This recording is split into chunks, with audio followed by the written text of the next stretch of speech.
Assalamualaikum warahmatullahi wabarakatuh. Selamat pagi anak-anak. Bagaimana kabarnya hari ini? Baik, alhamdulillah. Nah, sebelum kita memulai pembelajaran, kita harus berdoa terlebih dahulu agar kegiatan belajar kita lancar dan ilmu yang kita dapat bermanfaat. Nah, guru pimpin ya. Bismillahirrahmanirrahim. Amin. Semoga pembelajaran kali ini lancar. Nah, guru akan membacakan tujuan pembelajaran kita untuk pagi hari ini. Nah, kita kemarin sudah belajar tentang cerita. Nah, kali ini kita akan membahas tentang unsur-unsur cerita.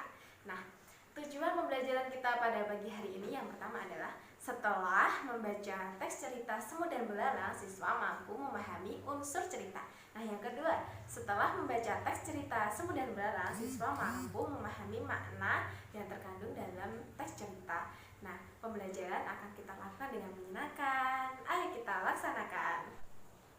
Anak-anak, ibu guru akan menceritakan tentang kisah seekor semut dan belalang di dalam hutan. Nah, anak-anak bisa memperhatikan agar nanti kita mudah belajar tentang unsur cerita. Baiklah, suatu hari di tengah hutan hiduplah seekor semut dan belalang. Nah, semut tiap hari mengumpulkan makanan walaupun cuacanya panas dan terik. Mereka tidak patah semangat. Keringat selalu mengguyurnya.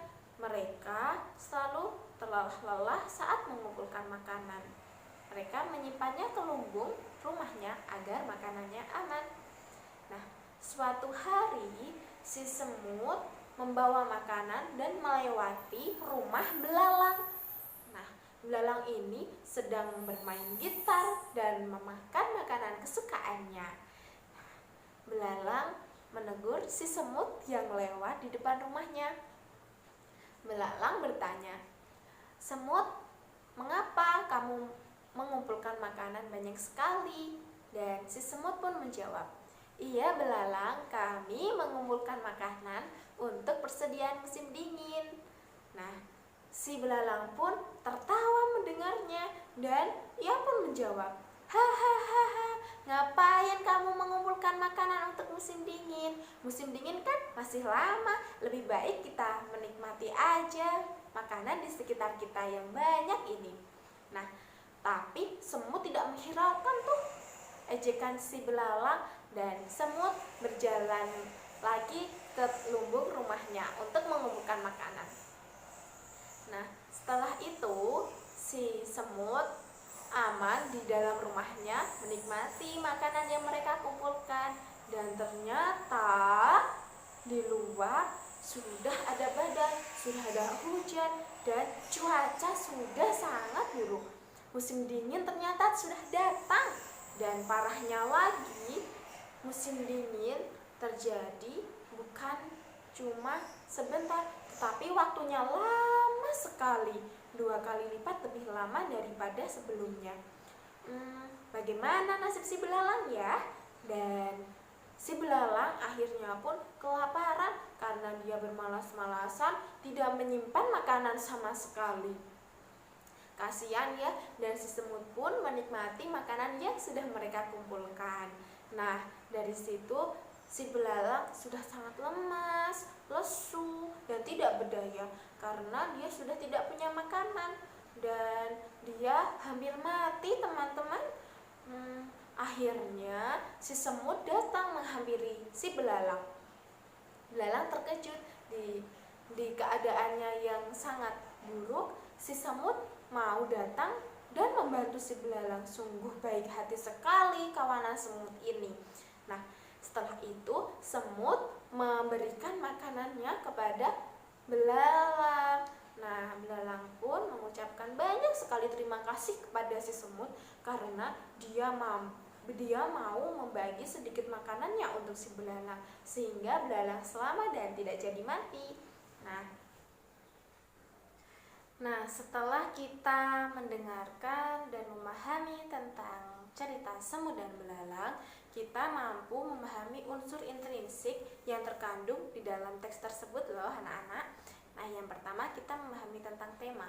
Tema merupakan ide atau gagasan utama yang terjadi dalam sebuah cerita tersebut, yang mendasari cerita tersebut. Nah, tema yang terdapat dalam cerita Semut dan Belalang adalah tentang kerja keras dan kegigihan. Nah, yang kedua ada tokoh. Tokoh adalah orang atau binatang yang memerankan sebuah cerita. Dalam cerita Semut dan Belalang, tokoh diperankan oleh si semut dan belalang. Dan yang ketiga ada penokohan. Penokohan merupakan suatu watak yang dimiliki oleh seorang tokoh. Ada antagonis dan protagonis. Antagonis sendiri tokoh yang memiliki sifat tidak baik, dan protagonis memiliki sifat baik hati. Nah, untuk penokohan, si semut memiliki watak yang baik hati, pekerja keras, dan dia suka menolong. Untuk si belalang sendiri, sifat yang dia miliki adalah pemalas dan suka meremehkan orang lain.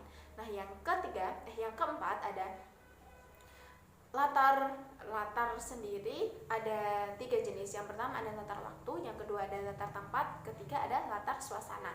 Latar tempat merupakan tempat di mana cerita itu terjadi. Nah, dalam teks cerita tersebut latar tempatnya adalah di dalam hutan, di rumah semut, dan di rumah si belalang. Nah, yang kedua adalah latar waktu. Latar waktu adalah waktu di mana cerita itu terjadi. Kapan sih cerita itu terjadi? Nah, dalam cerita tersebut latar waktunya adalah setiap hari, seperti si semut tadi mengumpulkan makanan.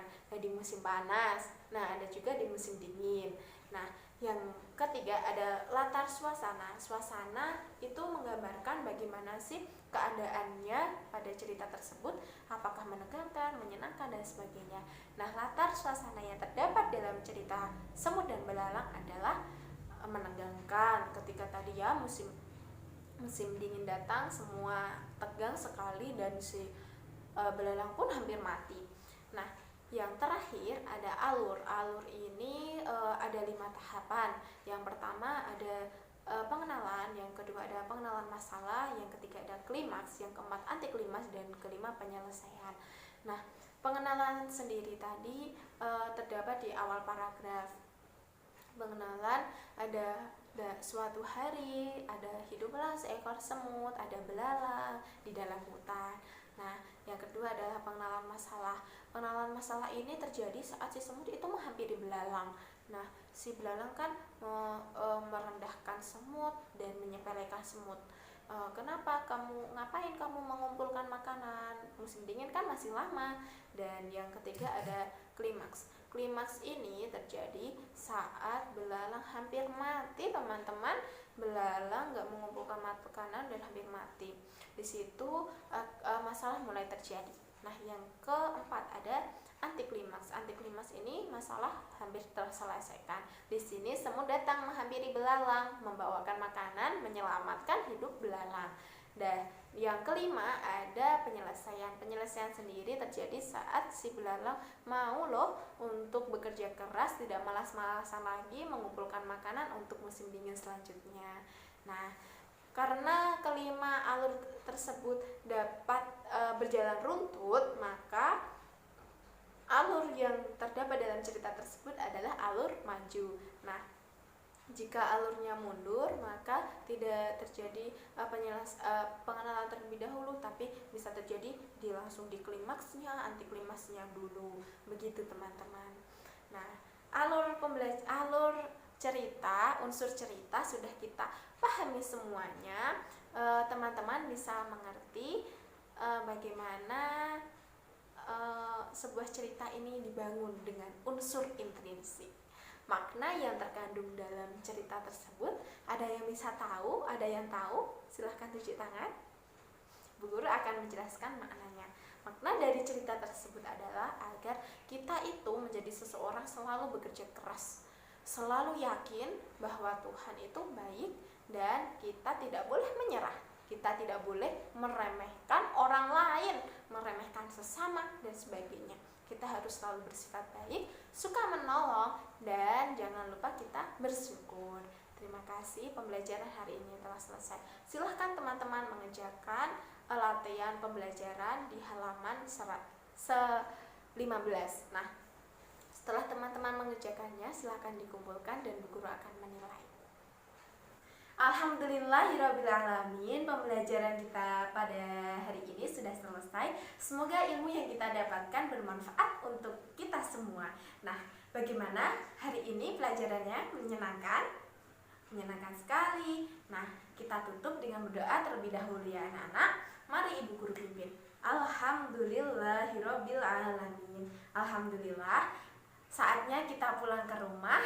Anak-anak harus pulang dengan hati-hati karena musim hujan, jalan licin, jangan lupa pakai payung saat hujan. Siap anak-anak? Siap. Jaga kesehatan ya. Wassalamualaikum warahmatullahi wabarakatuh.